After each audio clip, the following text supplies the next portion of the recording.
So finally दोस्तों आप लोग देखोगे तेजस नेटवर्क ने अपने क्वार्टर 3 के नंबर डिस्क्लोज कर दिए हैं भाई। तो कैसे रहे हैं रिजल्ट्स और इसका जो इम्पैक्ट है वो स्टॉक के ऊपर कैसा देखने को मिल सकता है, तो चलिए जानते हैं डिटेल में। तो हम डिस्कस करेंगे अभी इसके जो कंसोलिडेटेड रिजल्ट्स है इसको लेकर के, all figure in rupees crore में दिया गया डाटा भी।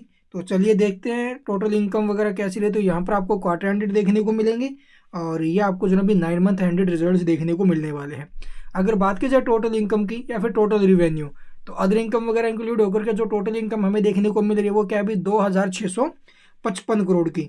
जो प्रीवियस क्वार्टर में आप लोग देखोगे 2821 करोड़ की थी, यानी कि प्रीवियस क्वार्टर से जो इसकी इनकम है वो हमें जो ना भी ड्रॉप होते हुए नजर आई है। लेकिन प्रीवियस ईयर के सेम क्वार्टर से कंपेयर करोगे वहां पर 575 करोड़ की इनकम थी, यानी कि वहां से इनकम में काफी अच्छा जंप आया है भाई। तो ईयर टू ईयर बेसिस पर तो इनकम इंक्रीज हुई है, लेकिन क्यू ऑन क्यू बेसिस पर जो इसकी इनकम है वो ड्रॉप हुई है। और रिवेन्यू फ्रॉम ऑपरेशन आप लोग देखोगे इसमें भी हमें काफी अच्छा सुधार देखने को मिला है भाई ईयर टू ईयर बेसिस पर, but Q on Q basis पर ये भी टूटते हुए नजर आया है भाई। इसके अलावा आप लोग देखोगे इसके एक्सपेंस, यानी कंपनी ने जो खर्चे किए हैं अभी टोटल एक्सपेंसेस, तो यहाँ पर देखोगे भी लगभग 2444 करोड़ के रहे हैं, जो प्रीवियस में आपको 2411 करोड़ के देखने को मिले थे और प्रीवियस ईयर के सेम क्वार्टर में 623 करोड़ के।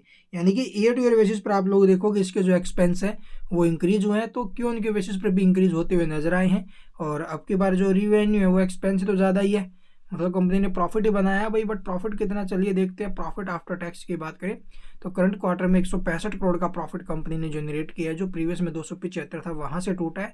लेकिन ईयर टू ईयर बेसिस पर कंपनी लॉस से प्रॉफिट में आई है, 44 करोड़ लॉस में थी वहां पर और अब कंपनी प्रॉफिट में आ गई, सीधा प्रॉफिट में जंप किया है। तो इससे आप लोग क्या समझो, देखो भी ईयर टू ईयर बेसिस पर तो इसके रिजल्ट्स बिल्कुल शानदार है, बट क्यों उनके बेसिस पर इसके जो रिजल्ट्स है वो खराब है भाई। तो कुछ भी नहीं कह सकते ना, अभी स्टॉक में एक तरफा तेजी बन सकती है या फिर एक तरफा गिरावट हो सकती है भाई।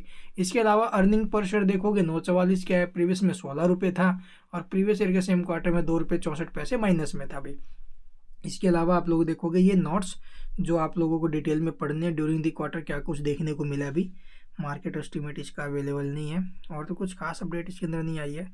तो 50-50 चांस है ना भी, रिजल्ट्स के चलते अगर देखा जाए तो 50-50 चांस है, because year on year basis पर तो आप लोग देखोगे इसका पॉजिटिव इम्पैक्ट आना चाहिए, ठीक है। लेकिन क्यू ऑन क्यू बेसिस पर अगर आप लोग कंपेयर करोगे तो नेगेटिव इम्पैक्ट इसका बन सकता है भाई, because Q on Q basis पर रिजल्ट्स काफ़ी ज़्यादा खराब आए हैं पीछे के मुकाबले भाई।